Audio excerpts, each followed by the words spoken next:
The pool had been Marcus Chen's sanctuary for exactly 6 months.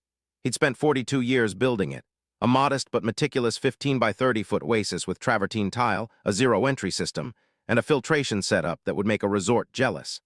Not because he was rich, because he was careful, because he'd counted every penny from his IT consulting business, every late night, every sacrifice, until finally, at 42, he could afford this one perfect thing. The Saturday morning it happened, Marcus was reading a novel on his patio chair, a cold brew at his elbow, Radiohead playing softly from the outdoor speakers.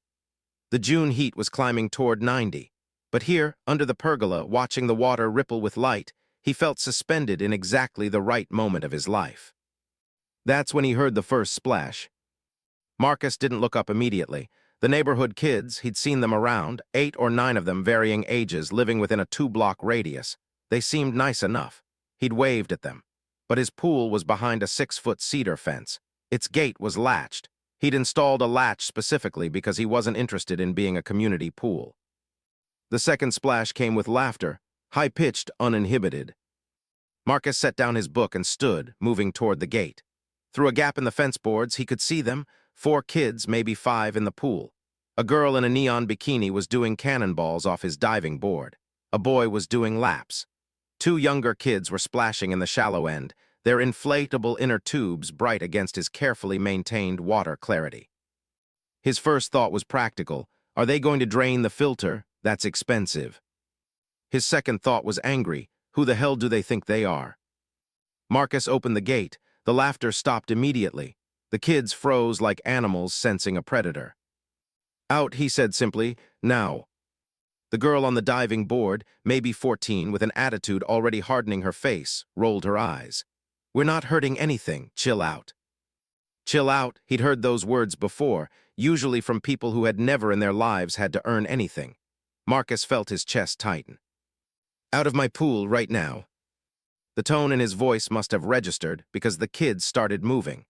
They climbed out hastily, dripping onto his travertine, leaving puddles of chlorinated water across his patio. The girl in the neon bikini took her time, making a show of her indifference, but she moved.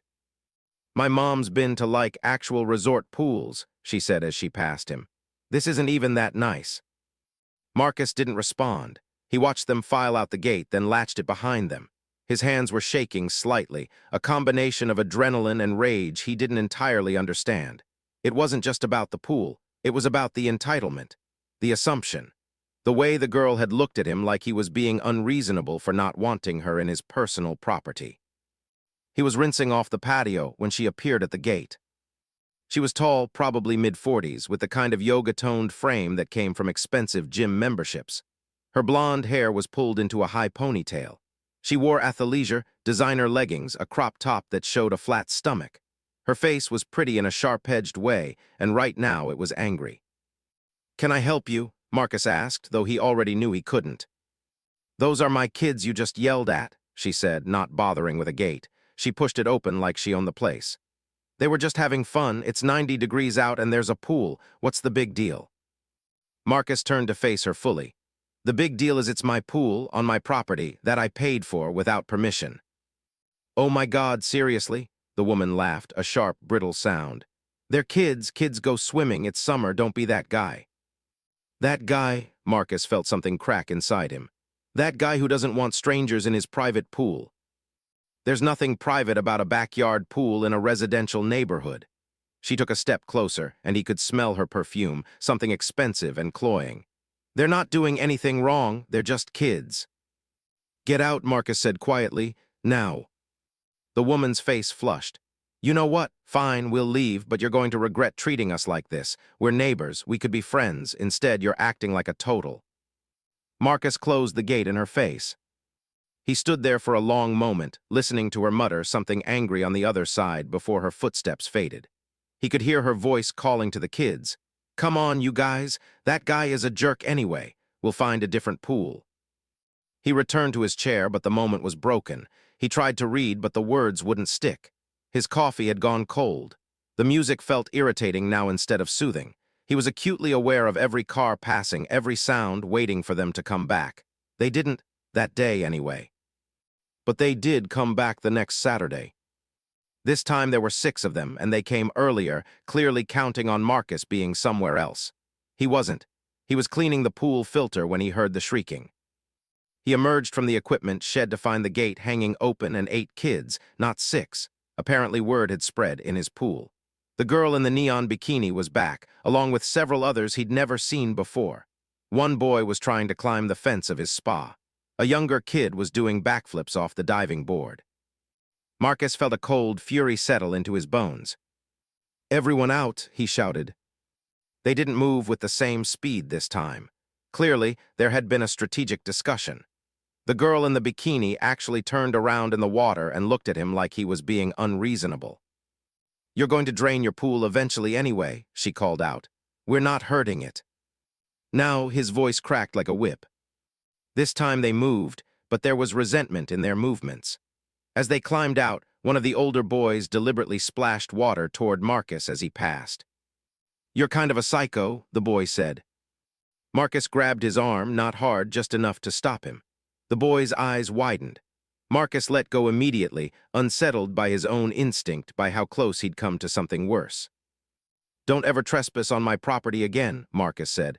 "Any of you, the next time I'm calling the police." They left, but slowly, arrogantly, like they were doing him a favor. That evening, Marcus sat on his patio in the cooling darkness. He loved this pool. He'd saved for it for so long, dreamed about it through brutal winters, through promotions he'd worked 80-hour weeks to earn. And now it was becoming a flashpoint for something larger, some entitlement, some assumption that his boundaries didn't matter because he was refusing to participate in the suburban mythology where your backyard was everyone's playground. He was researching security cameras online when his phone rang. Unknown number. "Is this Marcus Chen?" The voice was male, older, measured. "Yes." "This is Detective Raymond with the police department. I'm calling about an incident involving you and several minors at your residence today. We've received a complaint." Marcus felt his stomach drop. "What?" "A mother reports that you were aggressive toward her children, allegedly touched one of them without consent. I'm going to need you to come down to the station tomorrow at 9 a.m. to make a statement." The world tilted. "I didn't, that wasn't," Marcus fumbled for words. "The kids were in my pool without permission. I told them to leave. One of them deliberately splashed me as he was leaving, and I grabbed his arm for maybe 2 seconds. I didn't hurt him." "We'll sort it out tomorrow at 9. Come prepared to explain the situation." The detective hung up. Marcus sat in the darkness for a long time, his heart pounding. This was escalating in a way he hadn't anticipated. This was no longer about a woman with entitlement issues. This was about his reputation, his business, his life being scrutinized by law enforcement because he'd set a boundary. He thought about the pool glimmering in the darkness. He'd been so careful to do everything right, to build something good, to earn it legitimately. And now, because he wouldn't let strangers use it, he was the one being investigated. The next morning, he sat across from Detective Raymond in a small, gray room that smelled like coffee and regret. The detective was skeptical, professional, taking notes. "The boy's mother says you grabbed him aggressively, that you've been hostile to the children repeatedly." "I set a boundary," Marcus said carefully. "I said they couldn't use my pool without permission. That's not hostile, that's reasonable." "Is that why you yelled at them?" "Yes, because they trespassed on my private property." Detective Raymond leaned back in his chair. "Mr. Chen, here's the thing. Nobody's pressing charges. The mother, Karen, is her name. She just wanted you to understand the impact of your behavior on the neighborhood. That's all this is." Marcus felt something hot rise in his throat. "She called the police to threaten me about setting boundaries." "Nobody's threatening you. We're just documenting the incident." He slid a business card across the table. "If there are any future altercations, contact us immediately instead of handling things yourself. Understood?" Marcus understood perfectly. He understood that a woman had weaponized the police against him because he wouldn't let her kids use his pool, that she had friends, or family, or enough social standing in the neighborhood to make a call that would bring official scrutiny down on him. That his reputation, his carefully built, meticulously maintained reputation as a reliable, quiet professional, could be damaged by this. He understood, sitting in that gray room, that he was going to have to make a choice. 4 of them, one aimed at each corner of the fence, all feeding into a system that recorded continuously to cloud storage. He'd spent nearly $2,000 on top-of-the-line equipment. He'd also installed motion sensor lighting that turned the entire backyard into a well-lit arena when anyone approached. And he'd replaced the basic gate latch with an electronic keypad lock. He wasn't taking any chances. The cameras captured everything. They captured the kids returning on Wednesday evening, this time in a deliberate group as if they'd organized it, Karen standing just outside the fence watching. They captured the kids testing the lock, finding it changed, their confusion and frustration. They captured Karen saying something to them that made them disperse, but not before leaving the gate visibly damaged. One of them had apparently kicked it hard enough to dent the cedar. Marcus pulled the footage and saved it to an external drive. He took photographs of the dent. He was documenting everything now, turning the situation into evidence into a paper trail. That Friday, he hired a fencing company to replace the gate with a more robust model. He upgraded it to heavy-duty steel with a commercial-grade lock. The workers finished by noon, and Marcus stood in his backyard, surveying the new setup. It looked less like a peaceful sanctuary now. It looked like a fortress. He told himself this was reasonable, this was protection. What it actually was, he tried not to think about. On Saturday, Karen appeared at his front door. Marcus saw her through the peephole before opening it. She looked different than she had at the pool, less put together. Her hair was in a messy bun, she wore sweats, but her face had the same hardened edge and she was holding something. When he opened the door, she thrust her phone at him. On the screen was a screenshot of a post on the neighborhood Facebook group. A long one, screenshots of texts, photographs of his pool from various angles, a narrative about a man who won't let community children enjoy a hot summer because of his greed. Karen's post was a response. This is my neighbor. This is what he's like. He installed an electric fence on his gate. What if a child accidentally touched it? What if? That's not an electric fence, Marcus said quietly. That's a keypad lock. I know that, Karen snapped. But do they know that? She gestured vaguely at the street, at the invisible neighborhood watching through their phones. Do they know that when they only see a picture? Do they know what kind of person locks up a pool in their backyard like some kind of hoarder? Do they know you grabbed my son hard enough to leave a mark? I didn't. There's a mark, Marcus. She said his name like a curse. On his arm. My son is 8 years old. 8. And you grabbed him hard enough to leave a mark because he had the audacity to enjoy a pool on a 90-degree day. Marcus felt something crumble inside him. He'd grabbed the boy's arm, yes, but just barely, just for a moment. There shouldn't have been a mark, but he couldn't prove there hadn't been one. The cameras hadn't captured that part of the interaction clearly enough. Your son was trespassing, Marcus said, and he could hear how defensive it sounded. Multiple times, without permission, I set a boundary, that's reasonable. You set a boundary, Karen's voice rose. You set a boundary, you know what my kids did. They asked me why their neighbor hated children. They asked me if they'd done something wrong. They're scared of you, Marcus, scared of their own neighbor. Then tell them not to come into my pool without permission. It's just water. Karen's face was flushed now, her voice sharp enough to cut. It's just a pool. Why are you like this? Why do you have to make everything a battle? Why can't you just? She stopped, visibly composing herself. You know what? I came here to ask you to be reasonable, to apologize, to understand that kids are kids and neighborhoods are communities and sometimes you have to be generous. But I can see now that you're not capable of that. You're just a selfish, bitter man who buys things and then guards them like a dragon. Well, congratulations, you have your pool. I hope you enjoy it alone. She turned and walked back to her car without waiting for a response. Marcus closed the door and leaned against it. His heart was racing. He pulled out his phone and read through the Facebook post again. It had 47 comments already. Most were sympathetic to Karen. Some were critical of him. The general consensus seemed to be that he was being unreasonable, that a pool in summer was kind of a public good, morally speaking, and that hoarding it was unkind. He read one comment that made his chest tight. This is why nobody wants to have community anymore. This is exactly what's wrong with people like him. People like him. As if his desire for privacy, for boundaries, for control over his own property was a character flaw. He called his lawyer on Monday. Sarah Chen, no relation, was a civil rights attorney who'd handled a minor business dispute for him 3 years ago. She listened to the entire story without interrupting. Here's what you've got, she said finally. Repeated trespassing, potential defamation via the Facebook posts, specifically the false claim about an electric fence, property damage to your new gate, and a police report that was filed based on a questionable complaint about you exercising reasonable force to remove trespassers. So what do I do? First, you document everything, which you're already doing with the cameras. Good. Second, you send her a cease and desist letter regarding the false statements on social media. Third, you file a complaint with the police department about the false report. And if she continues, if the trespassing continues, or if she makes any more false statements, you pursue civil action. Defamation, trespassing, harassment. Will it work? Marcus asked. It might make her stop, or it might escalate things. People like that? Sarah paused. People who believe they're in the right, who feel like they're crusading for a principle, sometimes they respond to legal threats by digging in deeper. But at least you'll have documentation and legal standing. Marcus sent the cease and desist letter on Tuesday via registered mail. He filed a complaint with the police department. He kept the cameras running. He checked the footage obsessively, multiple times a day, looking for any sign of trespassing, any proof that he was right to be this vigilant. For 2 weeks, nothing happened. The pool sat unused, its water pristine and perfectly maintained.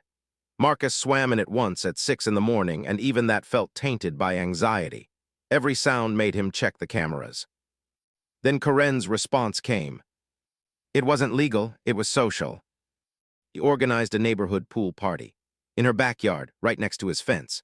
Marcus watched from his patio, via camera at first, then in person, as 40 or 50 people showed up. Families, children. A professional DJ was set up in her yard. There were 3 rental tables with food. There was a bounce house and a water slide.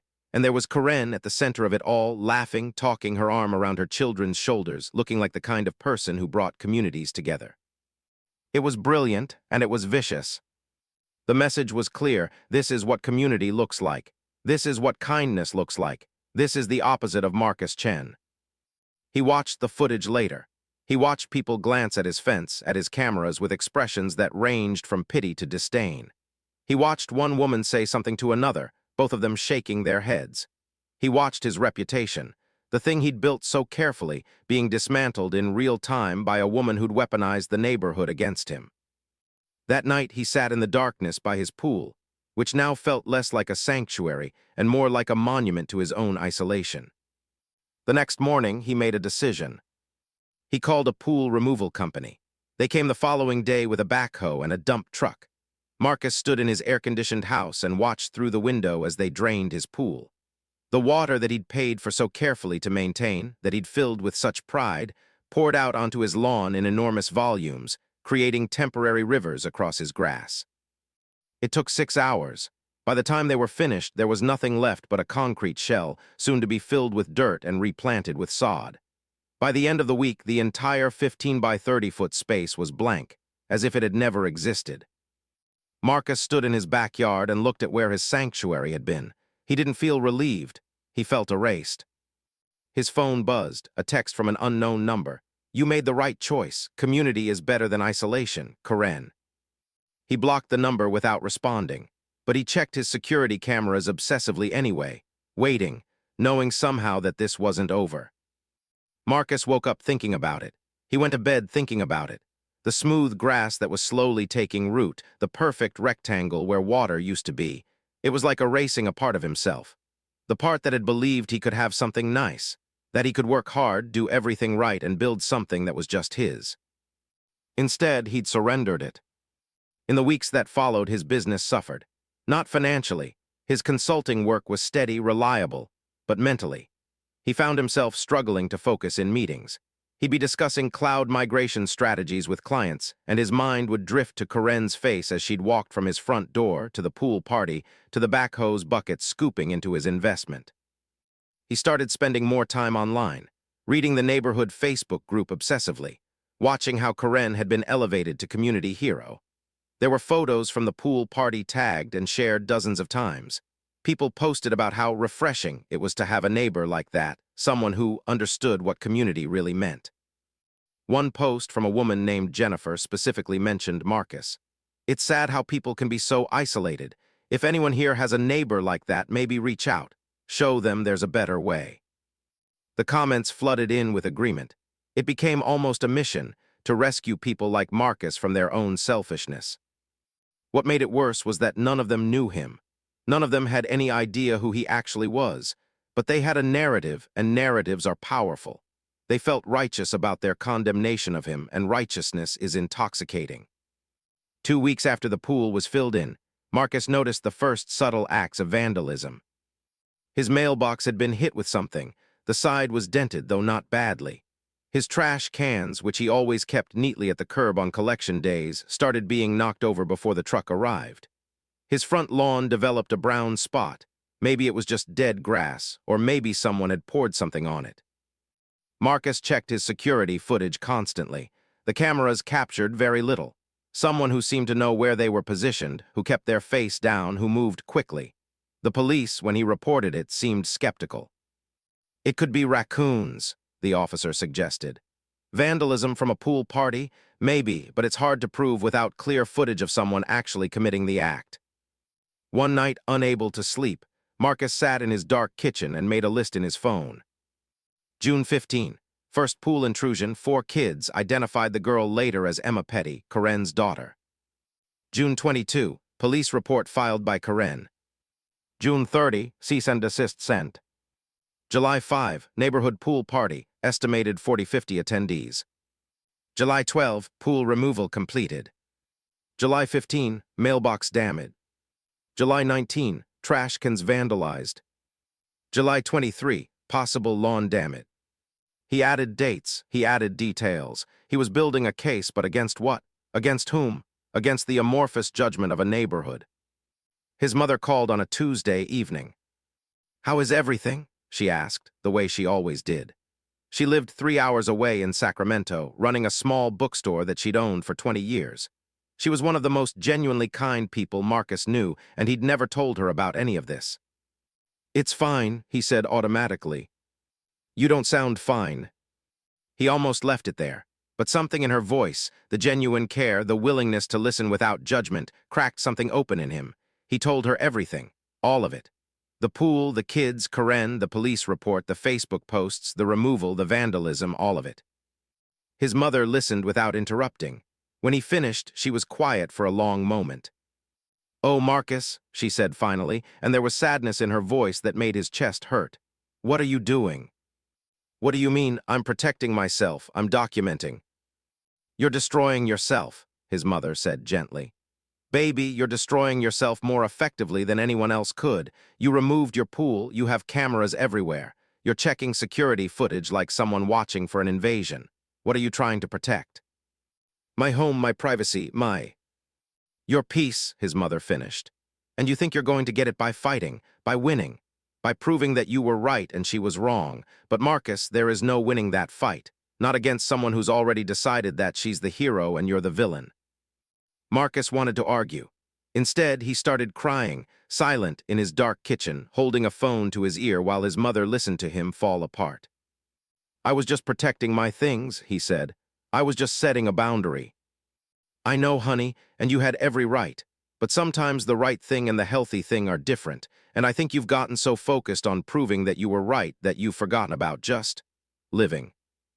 After they hung up, Marcus walked through his house. It felt cavernous now. He'd lived alone for 5 years, but it had never felt lonely until now.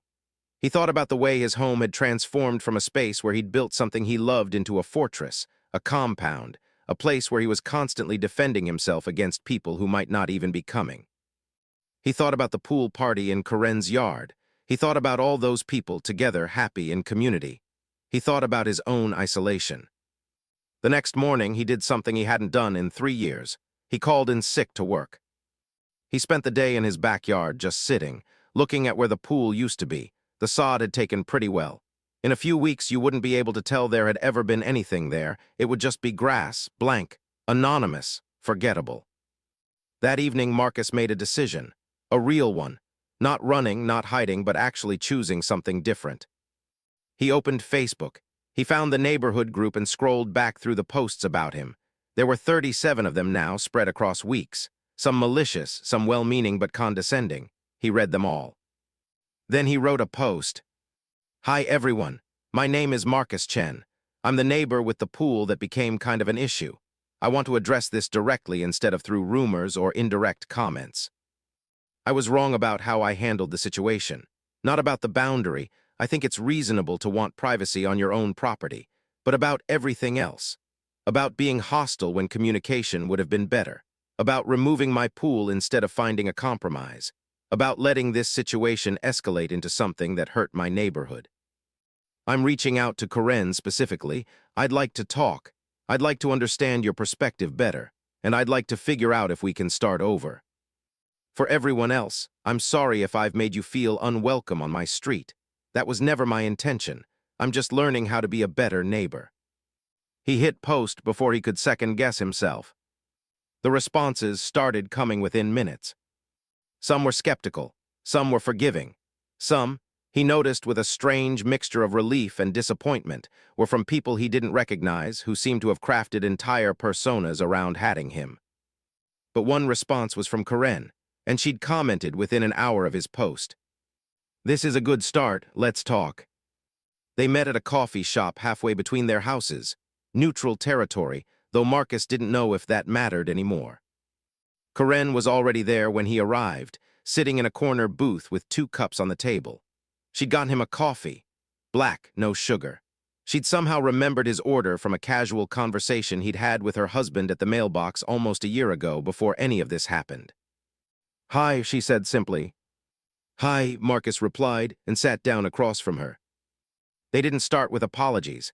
They started with silence, long enough that Marcus could feel the weight of everything that had happened between them.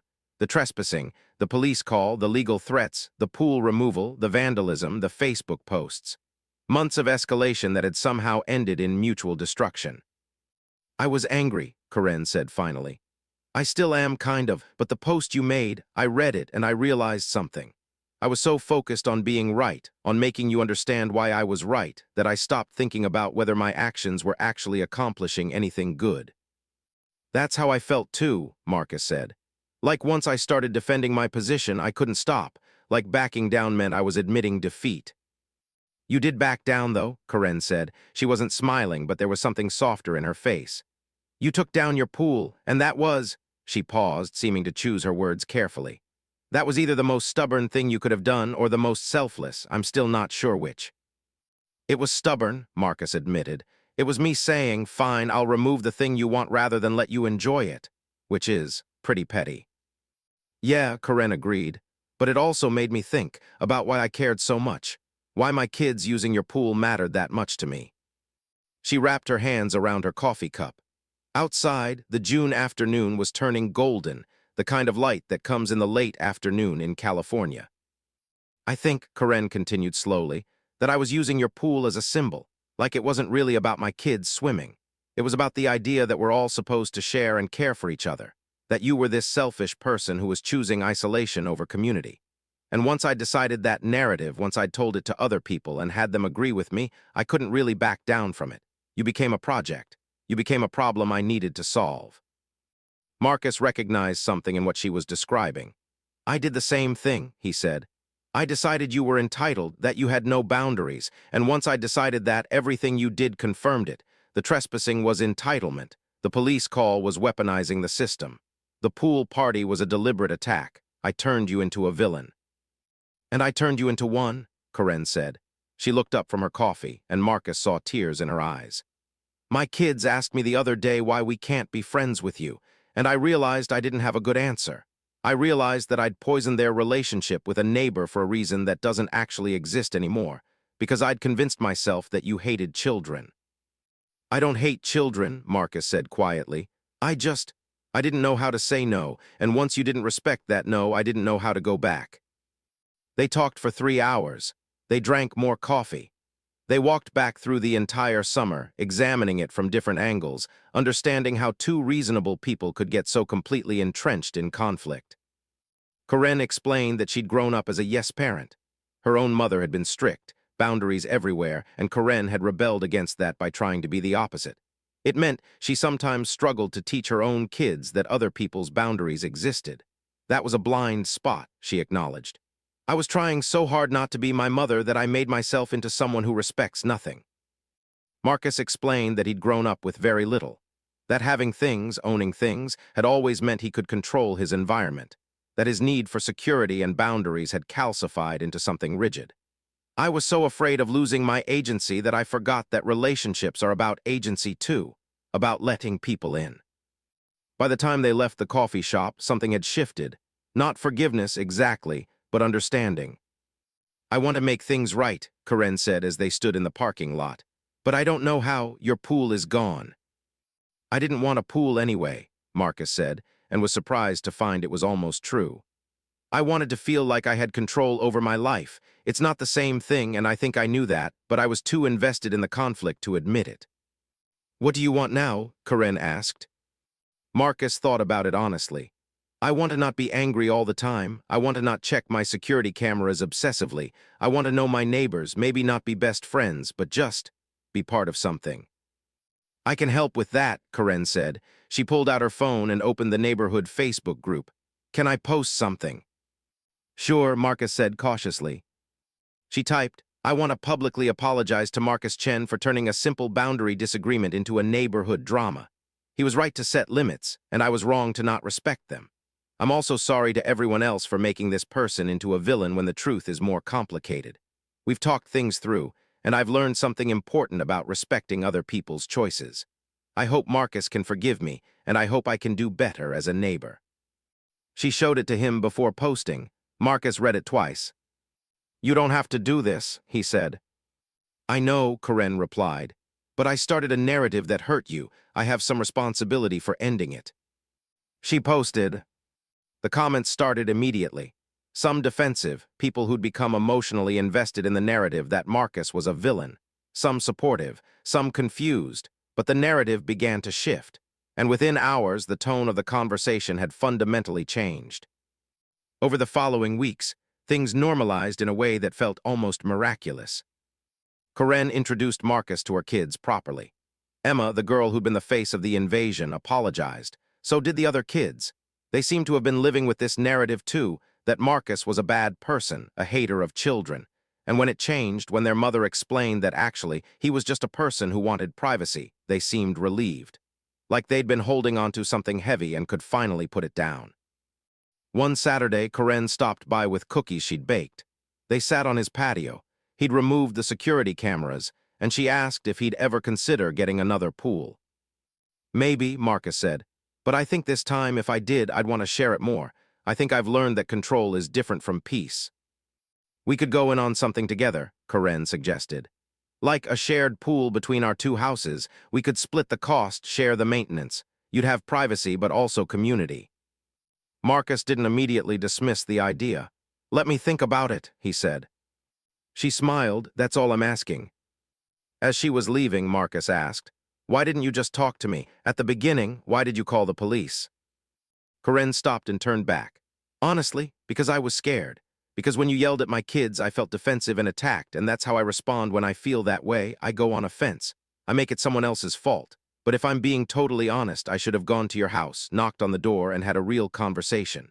Instead, I sent my daughter into your pool without permission and then got angry at you for being angry. I wasn't thinking about you as a person. I was thinking about you as an obstacle to what I wanted." "I did the same thing," Marcus said. "I didn't think about you as a person either, just as an entitlement problem I needed to solve." "Well," Karen said, "I'm glad we figured out that we're both people."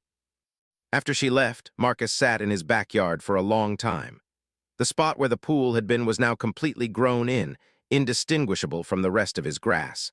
What had felt like a wound was becoming nothing more than a faint line only he could see. His phone buzzed, a message from his mother. "How are you?" He typed back, "Better, I think I'm learning something." "What?" she asked. "That being right is less important than being happy, and that you can be both, but only if you're willing to change your mind about things." His mother sent back a heart emoji and a smiley face. 2 months later, Marcus and Karen stood in a contractor's office, looking at plans for a shared pool. It was smaller than Marcus's original pool had been, 10 by 20, but that seemed right. It would sit on the property line between their houses, accessible from both yards. They'd share the maintenance costs. They'd work out rules together about usage, about the kids, about what this actually meant. "This is going to make your life easier," the contractor, a gruff man named Bill, said. Split costs, split maintenance, double the use. It's going to make our lives more complicated, Marcus corrected, but in a good way. Corinne laughed. He's still learning how to socialize, give him time. As they left the contractor's office, walking through the parking lot in the warm afternoon, Marcus realized something. He was happy, not in a controlled, orchestrated way, but genuinely simply happy, anticipating something, looking forward to something that involved other people. I have to ask, Corinne said as they got to their cars. The vandalism, the mailbox, the trash cans, did you ever figure out who did that? Marcus had stopped checking the security footage weeks ago. No, he said. I think at that point I was so in conflict mode that I might have just done some of it myself, unconsciously, to prove that I was under attack. Corinne nodded slowly. I wondered that. I mean, I never caught my kids doing any of it, and they're not exactly subtle. I think you were right. I think you were partly fighting a war with yourself. Yeah, Marcus agreed. I think we both were, just from different angles. The pool construction took 6 weeks. During that time, the neighborhood watched with interest. The narrative shifted from angry neighbor removes pool to neighbors work together to build shared resource. It was a small thing, but it felt significant, especially when people started coming up to Marcus and Corinne and asking if they could help, or if they had recommendations for their own neighborhoods. One evening, Jennifer, the woman who'd made the Facebook post about rescuing neighbors like Marcus, came over with a homemade pie. I want to apologize, she said, and she seemed to mean it, for some of the things I said, for judging you without knowing you. Thank you, Marcus said, and meant it too.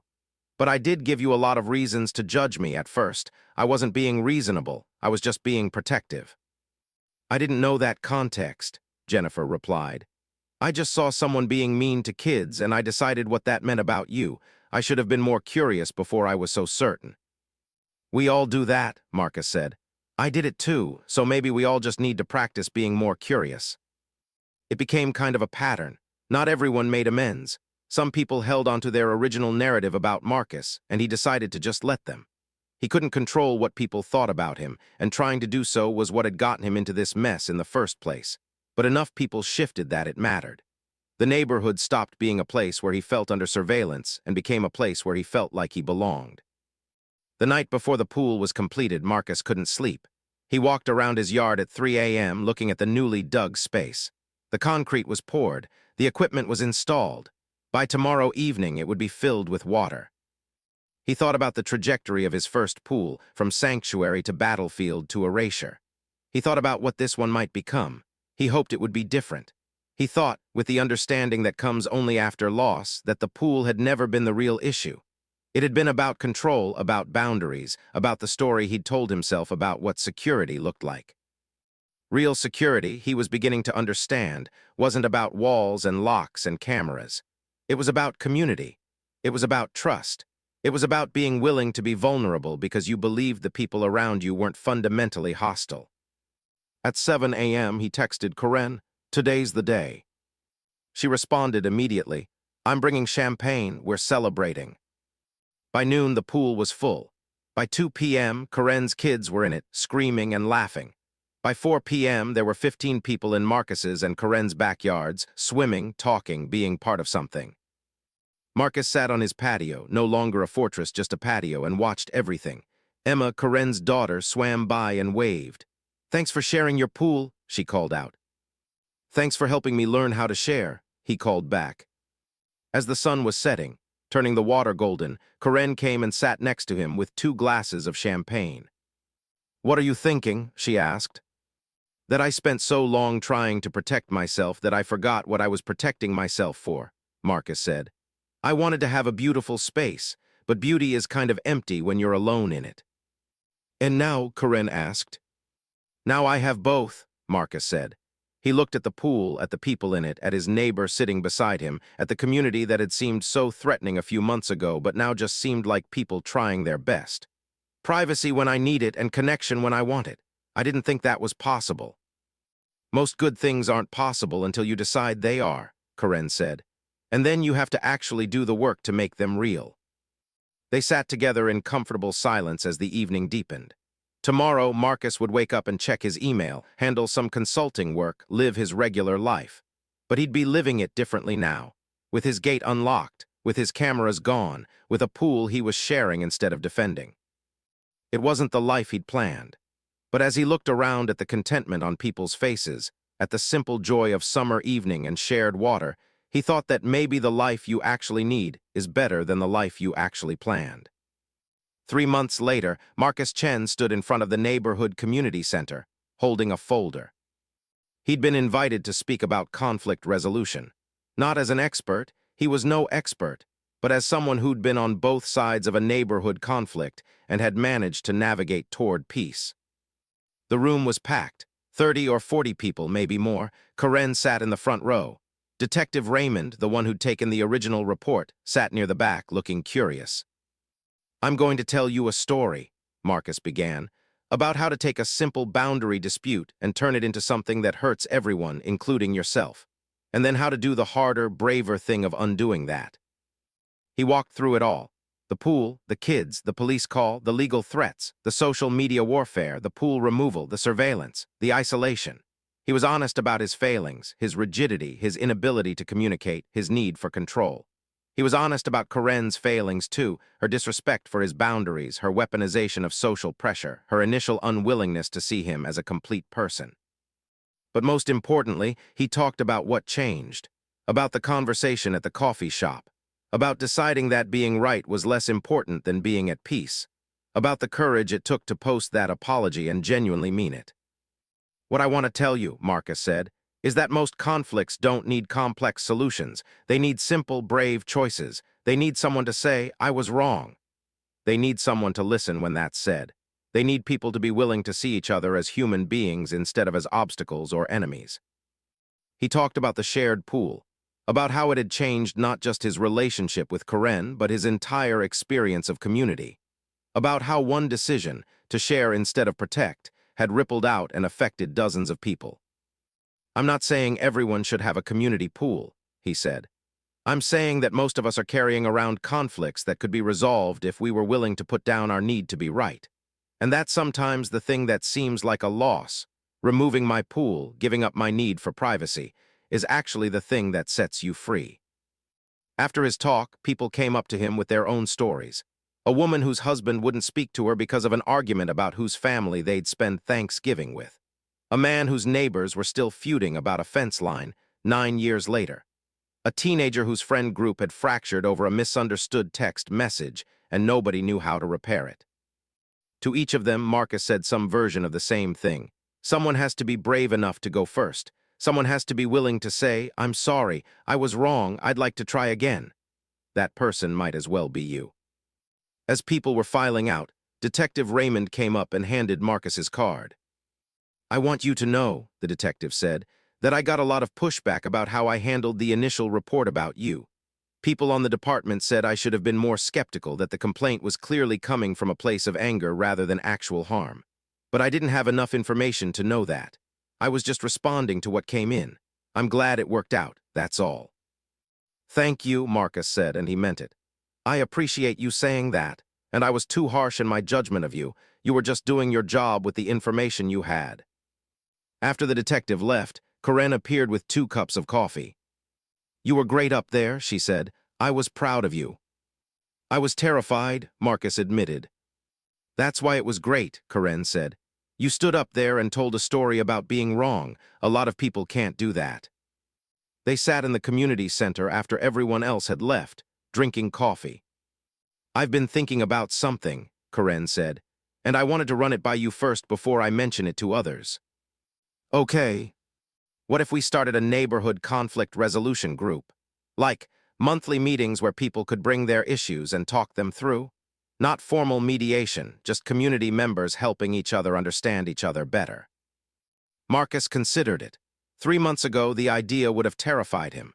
Getting more involved with people, more invested in community, more vulnerable to being hurt or rejected. But now, the idea of helping others navigate what he and Karen had navigated seemed important. "I think that's a good idea," he said. "When do you want to start?" "After Labor Day," Karen suggested. "I'll recruit some people, you can be the co-facilitator." "Okay," Marcus agreed. The neighborhood conflict resolution group met for the first time on a Tuesday evening in September. 12 people showed up. Not all of them had active conflicts. Some were just curious. But they came and they listened and they shared. Over the course of that evening and many others to follow, Marcus and Corinne facilitated conversations about boundary disputes, about hurt feelings, about assumptions. They helped people move from positions of certainty, she's a selfish person, to positions of curiosity. I wonder why she feels the need to be so competitive with me. 6 months into the group, Marcus realized something. His life had fundamentally changed. Not in a dramatic way. His job was the same, his house was the same, but everything else had shifted. He was happy, not in a way that depended on external circumstances being perfect, but in a way that came from knowing he was part of something, from having relationships, from having given up his need for control and found something better, connection. One evening, swimming in the pool with Corinne and her kids and a dozen neighborhood kids, Marcus thought about how different his life could have been if he'd chosen differently that day 6 months ago. If he'd decided to fight instead of engage. If he'd let his fear of losing control over him. He thought about the pool he'd removed, how erasing it had felt like erasing himself. But really he'd just been clearing space, space to build something better, space to grow. "What are you thinking?" Corinne asked, swimming up beside him. "That I'm glad you didn't let me keep being a jerk," Marcus said. "I let you be a jerk for pretty long," Corinne said. "But yeah, I'm glad we figured it out." "You know what the weirdest part is?" Marcus continued. "I don't even miss the privacy. I thought I would. I thought I'd always need the gates and the locks and the cameras. But having people in my space, having community, has made my life bigger, not smaller, bigger." Corinne smiled. "That's the thing nobody tells you about isolation. It doesn't actually protect you. It just makes you smaller and smaller until you disappear entirely." As the sun was setting over their shared pool, as kids were laughing and neighbors were talking, as everything that had seemed so threatening a year ago now seemed normal and good, Marcus understood something fundamental. The conflict hadn't been about the pool. It had been about two people who needed to learn that control and security aren't the same thing, that boundaries and community aren't opposites. That sometimes the strongest thing you can do is let go. The pool, in the end, had just been the teacher, and Marcus finally had learned the lesson. Marcus, Chen, and Corinne Petty sat on the patio of what had become a kind of neighborhood gathering space, the combined area around their shared pool. It was late June, a year after the first day the kids had invaded his original pool. They'd created a small memorial, a plaque that they'd installed by the pool deck. This pool was built by people learning to share. If conflicts arise here, let them be resolved with conversation, not confrontation. "I sometimes think about what would have happened," Corinne said, "if you just let me keep bringing the kids over, if you'd just been okay with it from the beginning." "I would have been miserable," Marcus said, "and you probably would have eventually resented me for making you feel like you had to ask permission for something you felt entitled to.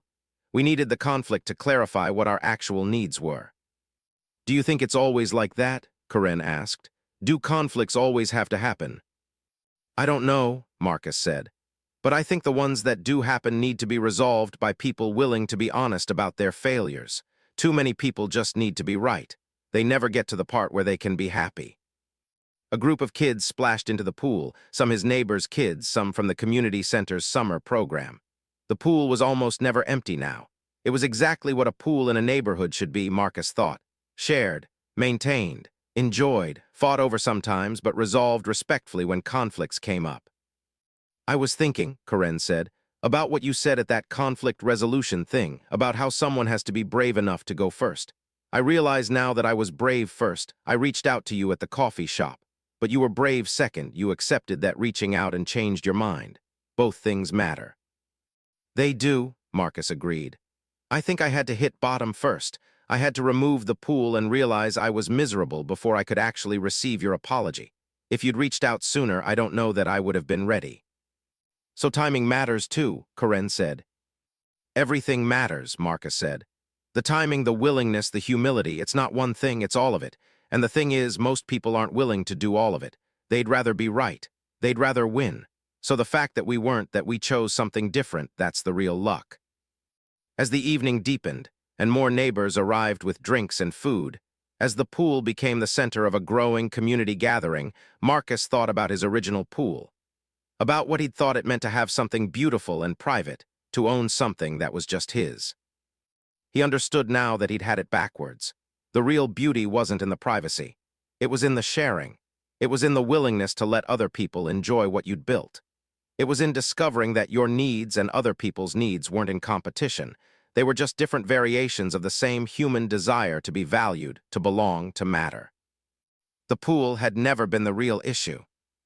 It had just been the perfect mirror to show him who he was and who he needed to become.